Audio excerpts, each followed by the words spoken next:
The steel sang its long, lonesome song, a vibration that lived in the bones of the land long after the train had passed. It was a sound he knew better than his own name, the one he'd buried back east with the man he used to be. Here, in the unmapped territories scoured by wind and sun, he was no one, a phantom haunting the iron spine of progress. He rode the shadowed edges of the nation's dreaming, a place of cinders and creosote where the whistle of the locomotive was the only god that spoke with any regularity. His horse, a gaunt roan the color of dusk, knew the rhythm of it too. They moved in the wake of the great iron beast, scavenging the periphery, living off the scraps of a world they refused to join.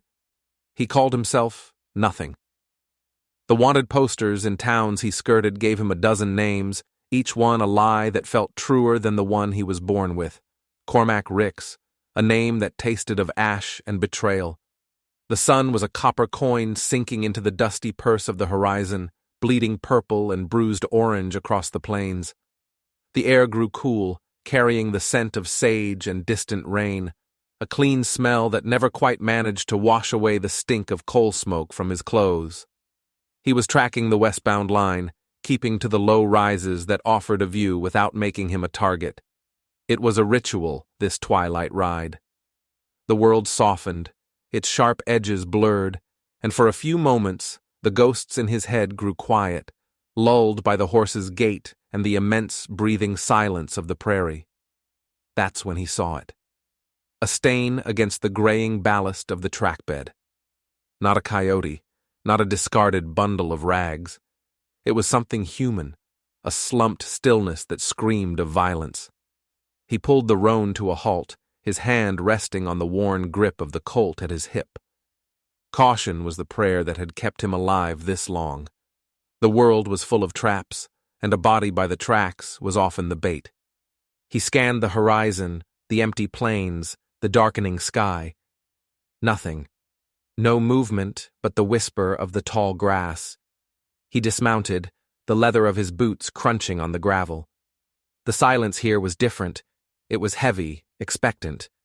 The air itself seemed to be holding its breath.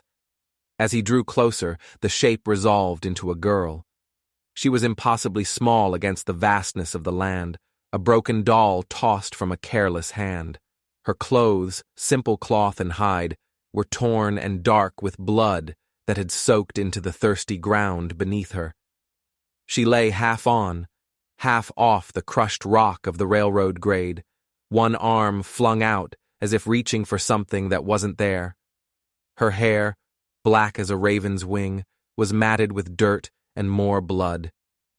He thought she was dead. Another piece of human wreckage left in the train's indifferent wake.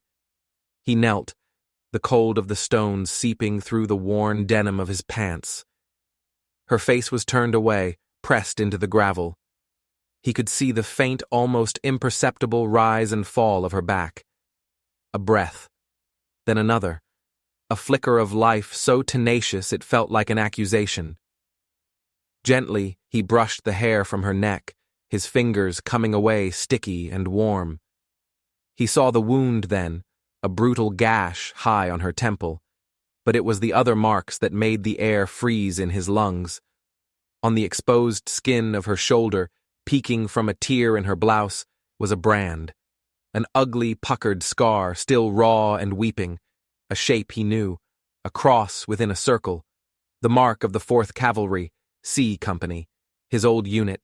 A cold dread, familiar and sickening, coiled in his gut. This wasn't random violence.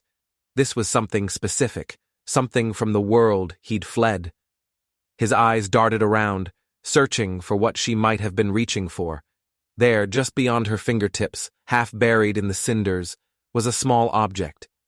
He picked it up. It was a piece of cedar, carved smooth by patient hands.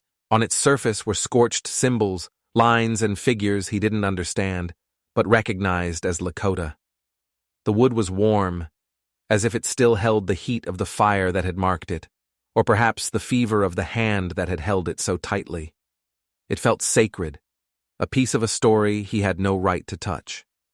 He looked from the carving to the girl. Her people were the ones who had been pushed aside, their lands carved up by treaties and tracks, their lives disrupted by the westward crawl of the nation. He and men like him had been the instruments of that disruption. He had stood by, a silent Confederate, while men who wore the same uniform did things that curdled the soul. He had watched them brand livestock, then people, with the same casual cruelty. He'd ridden away, telling himself that leaving was enough, that his silence hadn't been a sin. But the past had a long memory and a longer reach. He couldn't leave her here. To do so would be to pull the trigger himself, to finish the job his former brothers in arms had started. It would be a final confirmation of the hollow space where his honor used to be. With a sigh that seemed to pull up dust from the deepest parts of him, he made his decision. He slid his arms beneath her, one under her shoulders, one under her knees. She was lighter than he expected, a bird-boned thing. As he lifted her, her head lolled back, and for the first time, he saw her face. She was young, barely a woman. Her features, even slack and bruised, held a fierce beauty. Her lips were parted, a dry, cracked whisper of a mouth. He carried her back to the roan, the cedar carving clutched in his own hand now. The horse shifted nervously, smelling the blood. "Easy, boy," he murmured, his voice rough from disuse.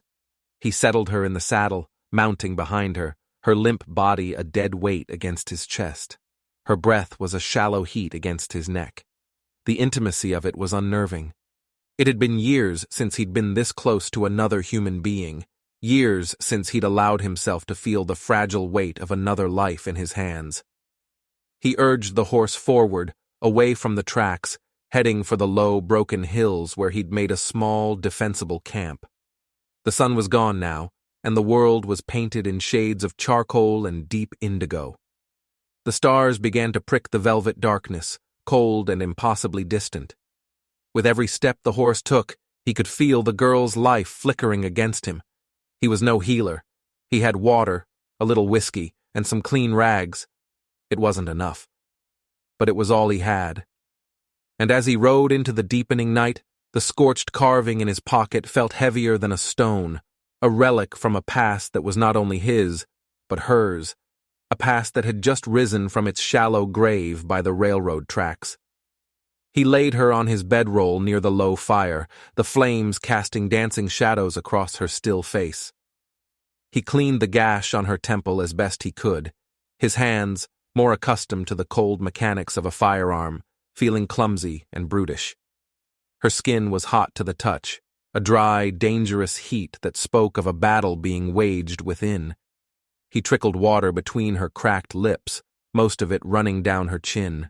She moaned softly, a sound of pure misery that twisted something inside him.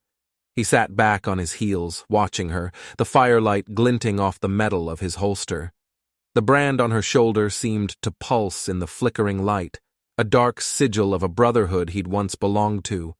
He remembered the smell of burning hair and flesh, the laughter of the men, the way Sergeant McCabe had held the iron, his face lit with a righteous, ugly glee. They'd called it taming the wilderness, making their mark.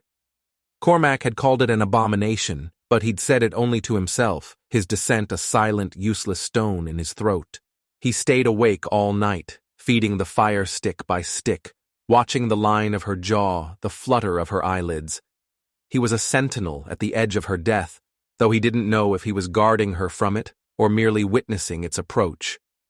The prairie night was alive with sound, the yip of a distant coyote, the drone of insects, the sigh of the wind through the sparse buffalo grass.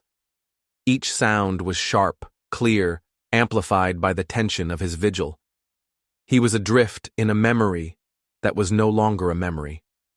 It was here, breathing shallowly on his blanket. Just before dawn, when the sky was a pale, milky gray, she stirred. Her eyes, the color of dark, wet earth, flickered open. They weren't focused. They were looking at something far away or deep inside. Her lips moved, forming a word, a dry rasp of a sound. He leaned closer, straining to hear. Cormac. The name hit him like a physical blow. It was a ghost word from a buried life, a name no one had spoken aloud to him in 7 years. The air left his lungs. The world tilted, the horizon slipping its moorings. He stared at her, his blood running cold. How? How could she know that name? It was impossible. A fever dream, a coincidence. But her eyes, for a fleeting second, seemed to find his. There was a flicker of something in their depths. Not recognition, not yet. Just a deep, instinctual knowing, as if his name was a piece of the same poisoned story as the brand on her shoulder. She drifted back into unconsciousness, leaving him kneeling in the dirt, shattered by a single word. The rising sun cast his long shadow across the ground, and for the first time in years, he felt seen. The anonymity he had so carefully constructed had been stripped away by the whisper of a dying girl. He looked at the Lakota carving, which he had set on a rock beside her. The scorched marks seemed to writhe, to form a question. He was Cormac Ricks again, and he was standing on haunted ground. The girl was the ghost, and the haunted house was his own soul.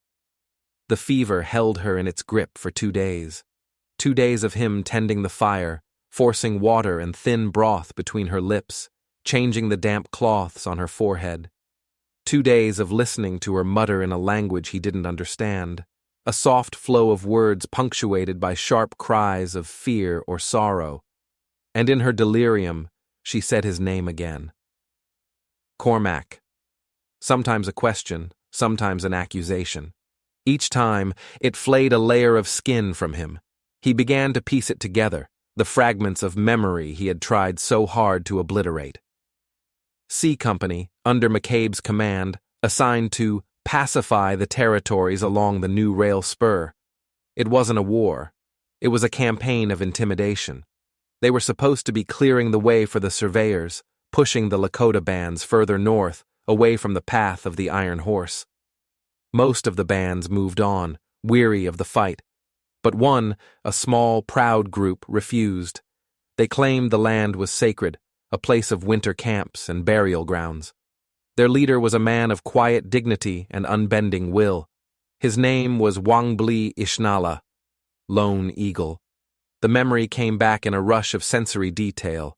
The smell of pine and cold earth, the nervous stamping of the horses, the glint of the sun off rifle barrels. McCabe had ridden into the village under a flag of truce, Cormac and a dozen others at his back. Wangbli Ishnala met them, unarmed, his face a mask of stern composure. He had a daughter who stood behind him, a girl with the same dark, serious eyes, clutching a piece of wood she was carving. The betrayal was swift and brutal. McCabe's signal. The trap sprung. It wasn't a battle, it was a slaughter. Unarmed men shot down where they stood. Cormac had frozen, his rifle unfired, a statue of horror. He watched McCabe drag Wangbli Ishnala into the center of the chaos. He watched them heat the branding iron in a burning lodge. He heard the man's cry, not of pain, but of outrage, a sound that had echoed in Cormac's dreams ever since. And he saw the daughter, the girl, screaming, held back by 2 troopers, forced to watch, forced to see the face of every man there, including his. He looked at the girl on his bedroll. Her face, though swollen and bruised, was the same. Older, harder, but the same. The cedar carving in his pocket suddenly felt like it was burning a hole through the fabric. It was hers, the one she had been holding that day. The scorched marks were from the fire of her burning home. The truth settled on him, not like a blanket, but like a shroud. This was Wangbli Ishnala's daughter. She hadn't just been found by a random outlaw. She had been found by one of the men who had destroyed her world, a man whose face was seared into her memory, along with the brand on her father's chest and the flames that consumed her village. Her whispering his name wasn't a fever dream. It was a memory clawing its way to the surface. She remembered him. On the 3rd morning, the fever broke. He woke to find her watching him, her eyes clear and lucid. The delirium was gone, replaced by a deep, bottomless sorrow and a sharp, intelligent awareness. She didn't speak. She just watched him, her gaze so steady, so full of a terrible knowing that he couldn't bear it. He busied himself with the fire, his movements stiff and awkward. "You are Cormac Ricks," she said. It wasn't a question. Her voice was weak, but steady. He didn't turn around. He stared into the flames, his own reflection a wavering distortion in the heat. "That name is dead." "No," she said softly, "it is not." He finally forced himself to look at her. "How do you know it? A face seen in smoke and fire is not easily forgotten," she said, her words precise. "You stood by the big soldier, the one with the dead eyes, McCabe. You watched." The accusation was quiet, but it landed with the force of a hammer blow. You watched. It was the truest thing anyone had ever said about him. He hadn't pulled a trigger. He hadn't held the iron. He had watched. His sin was one of sight, of inaction, of a silence so profound it had become a roar in his own head. He started, but no words came. What was there to say? I'm sorry? I was scared?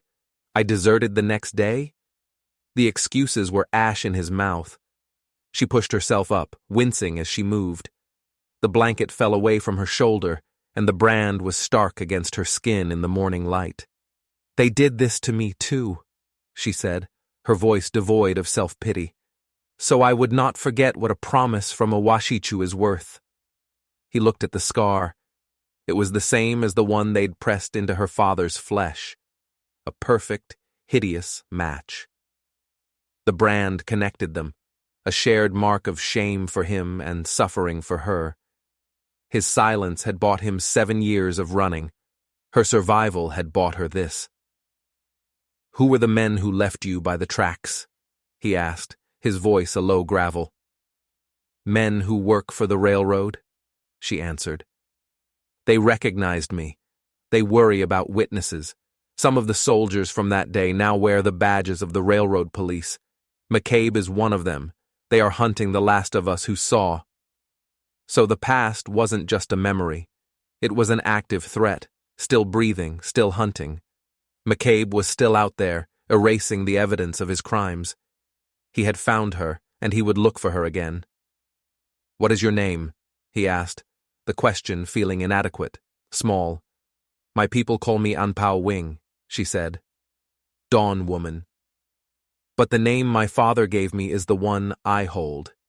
Changleshka Wing, Hoop Woman, for the circle of our people, which men like you have tried to break. Changleshka Wing." He repeated it in his mind. It had weight. It had history. It was a name that stood in defiance of the nothing he had become. He looked at her, this fragile woman with a spine of forged steel, and he knew what he had to do. His flight was over. Running west had only led him in a circle, back to the very crime he was fleeing. There was no absolution in the empty miles. The only way out was back through the fire. "They left you for dead," he said, his voice raw. "They will come back to make sure." "I know." Her gaze did not waver. "Where were you going?" "Home," she said simply. "What is left of it?" "My uncle, Mahpia Owangila, he gathered the survivors. They are north, in the hills near the Black River, the land they promised us in the last treaty, land they now want back because someone found a yellow stone there." He stood up, the decision solidifying in him, heavy and irrevocable. "I will take you there." She studied his face, her dark eyes searching for the trick, the lie. Why? He couldn't explain it to her. He could barely explain it to himself. It was not kindness. It was not heroism. It was a selfish, desperate need to unwind the knot in his own soul, to do one right thing to weigh against the mountain of wrong. It was atonement. "Because I watched," he said, the admission tasting like rust. "And I have to see what happens next." He packed his meager camp, his movement sure and deliberate for the first time in years. He was no longer drifting. He had a heading, east, back toward the rising sun, back toward the land he had helped desecrate. He helped her onto the roan, her touch light but firm on his arm. As they rode out, leaving the small camp behind, he knew he was no longer a nameless outlaw. He was Cormac Ricks, a man riding toward a reckoning, with the living proof of his sins resting against his back. The journey wouldn't just cost him his anonymity. He had a feeling it would cost him everything else too, and for the first time, that felt like a fair price. The journey back east was a reversal of his entire existence. For 7 years, he had moved with the setting sun, always keeping his back to the settled lands, to the memories, to the name Cormac Ricks. Now he rode directly into it. The sun rose each morning in his face, a relentless interrogator. The land grew subtly greener, the creeks less seasonal. The ghosts he'd outrun for so long now rode beside him, their whispers carried on the wind. Changleshka Wing, he called her Wing in the quiet of his mind, spoke little. She rode behind him, her hands resting lightly on his sides, a constant, unnerving presence. Her silence was not empty, it was dense with observation. She watched the way he read the land, the way he cared for the horse, the way his eyes constantly scanned the horizon. He was her conveyance, her protector, and her tormentor, all in one. The tension between them was a third passenger on the weary roan. He learned her rhythms. He learned that the slight tensing of her fingers meant she saw something he'd missed. He learned that the soft hum that sometimes escaped her lips was a song of her people, a thread of continuity in a shattered world. He, in turn, was an open book to her.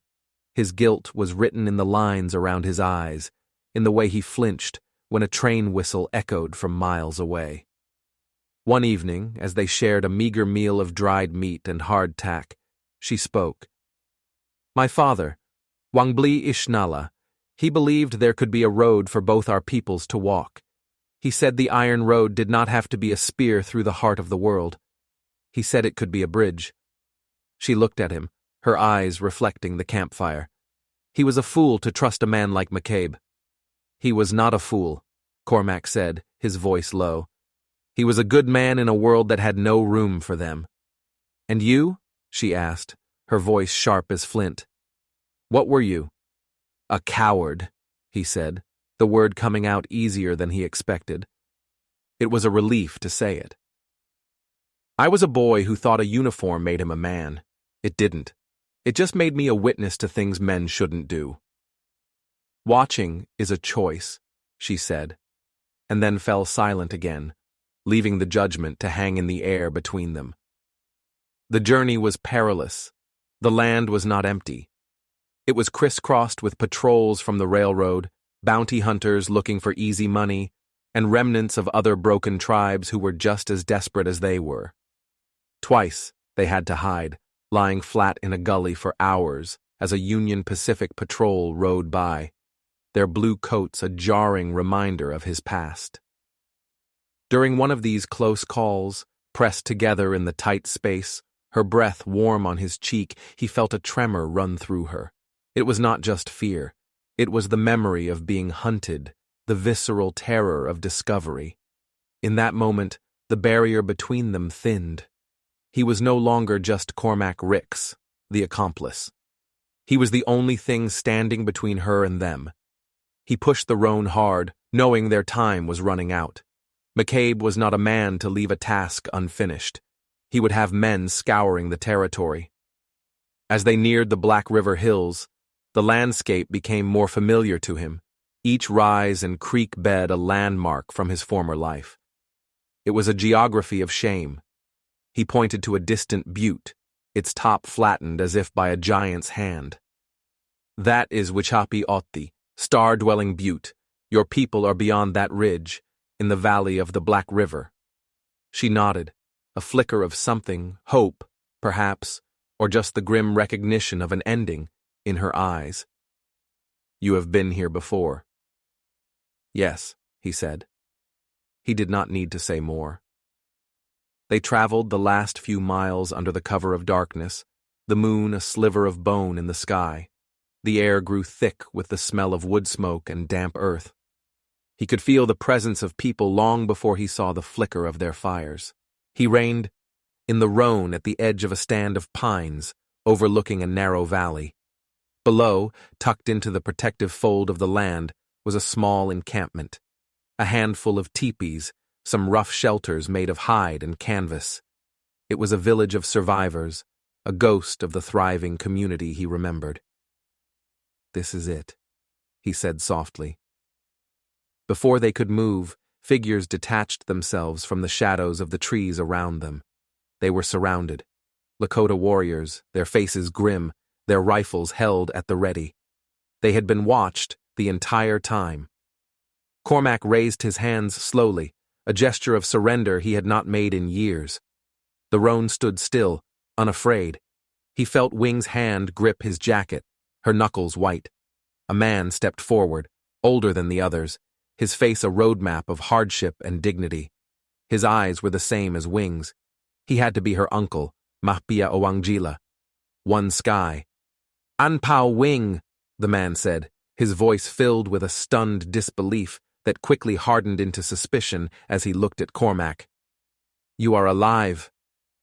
"Uncle," she breathed, sliding from the horse.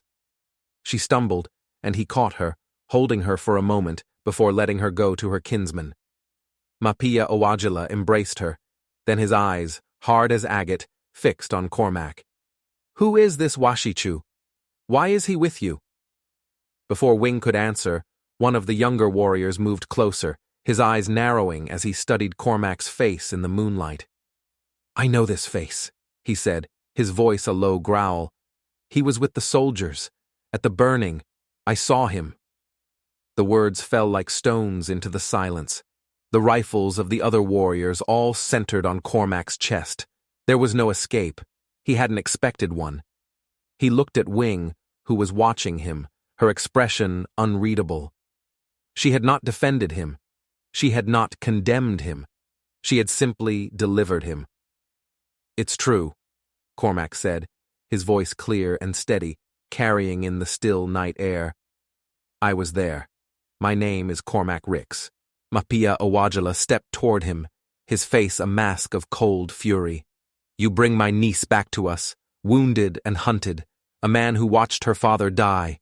Do you come here for a reward, or do you come here for death?" "I don't know what I came for," Cormac answered honestly. "I just knew I couldn't run west anymore." He slowly unbuckled his gun belt and let it fall to the ground. The heavy thud was a sound of finality. "My freedom ended when I found her. What happens now is up to you."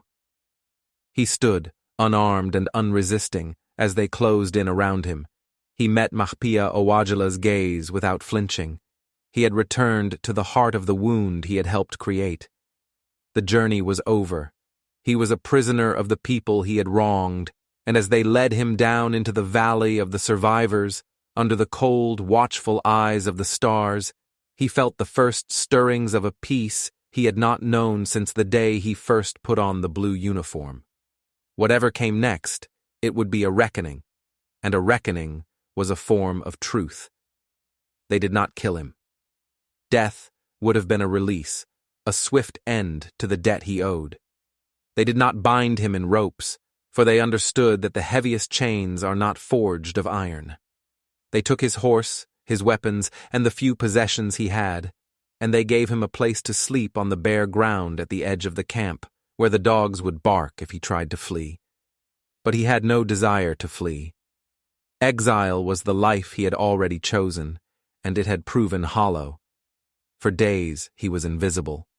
The people of the camp, the old women with sorrow etched into their faces, the children with 2 old eyes, the few warriors who remained, moved around him as if he were a rock or a dead tree. They did not speak to him. They did not look at him. Their shunning was a wall more solid than stone. He was given a bowl of thin soup once a day, just enough to keep him alive. He spent his time watching, learning the geography of their grief. He saw the way a mother would touch the empty space beside her where a son used to sit. He heard the ghost echoes of laughter from children who were no longer there. He was living inside the consequence of his silence. Changleshka Wing recovered slowly. He would see her sometimes, sitting with her uncle, Mahpia Owajila, her voice low as she recounted her story. She never looked in his direction. He was a part of her story that she had delivered to its rightful place, and now she was done with him. He had been the vessel of her return, and the vessel was now empty, discarded. After a week, Mahpia Owajila summoned him to the center of the camp. The council of elders, 3 old men and 2 women whose faces held the history of their people, sat before a low fire. Wing stood behind her uncle, her expression impassive. The rest of the small community gathered in a silent circle. "Cormac Ricks," Mahpia Owajila began, his voice resonating with authority. "We have spoken of you. Some say we should give you the death you earned that day. A quick bullet is more than you gave our brothers.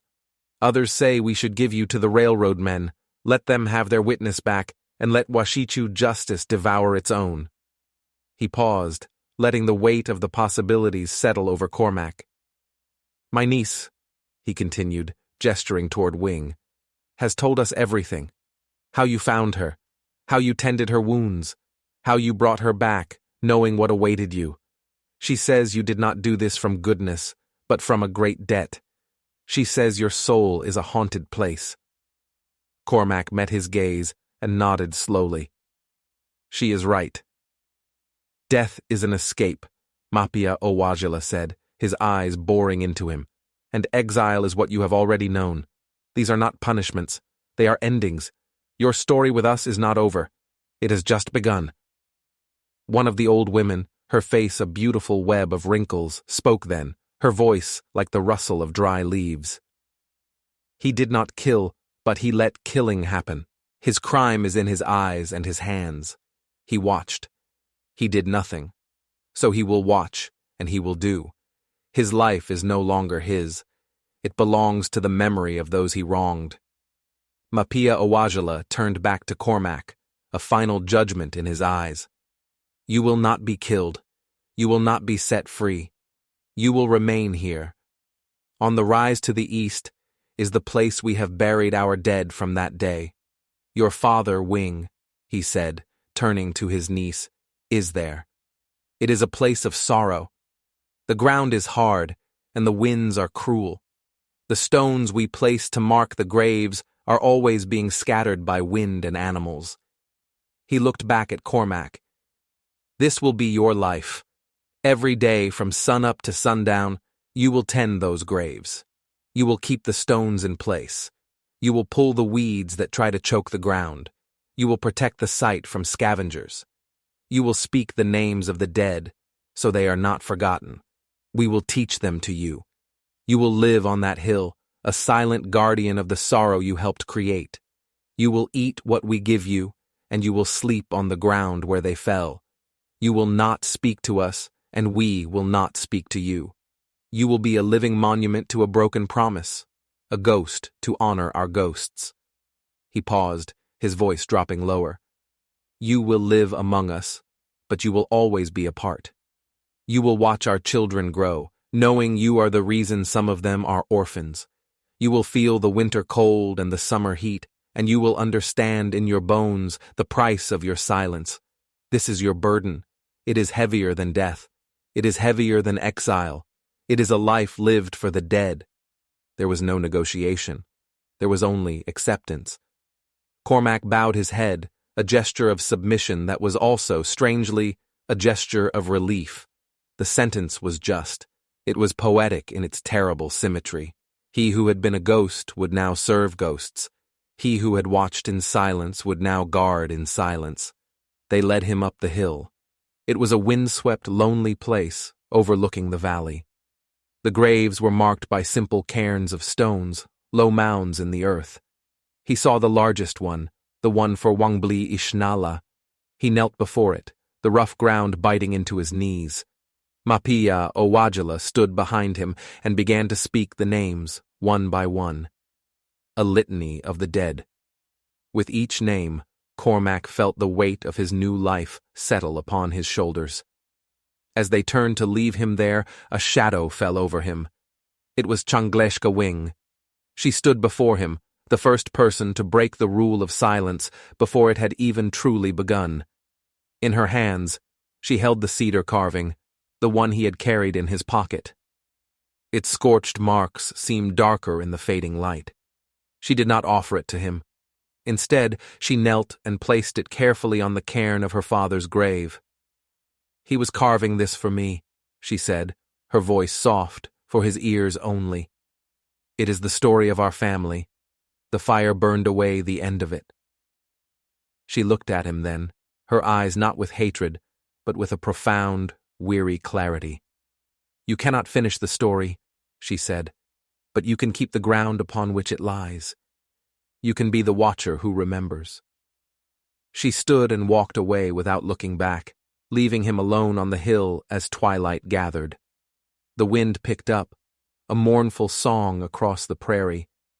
He looked at the graves stretching before him, a field of sorrow he was now condemned to tend.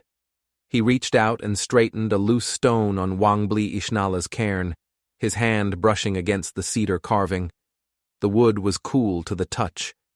His life as a nameless outlaw was over. His life as Cormac Ricks, the man who ran, was over. A new life had begun. He was the guardian of ashes, the keeper of stones. His freedom had been the price, and the burden was his penance.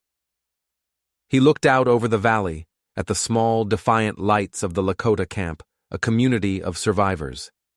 He was not one of them. He was a scar on their landscape, a permanent reminder.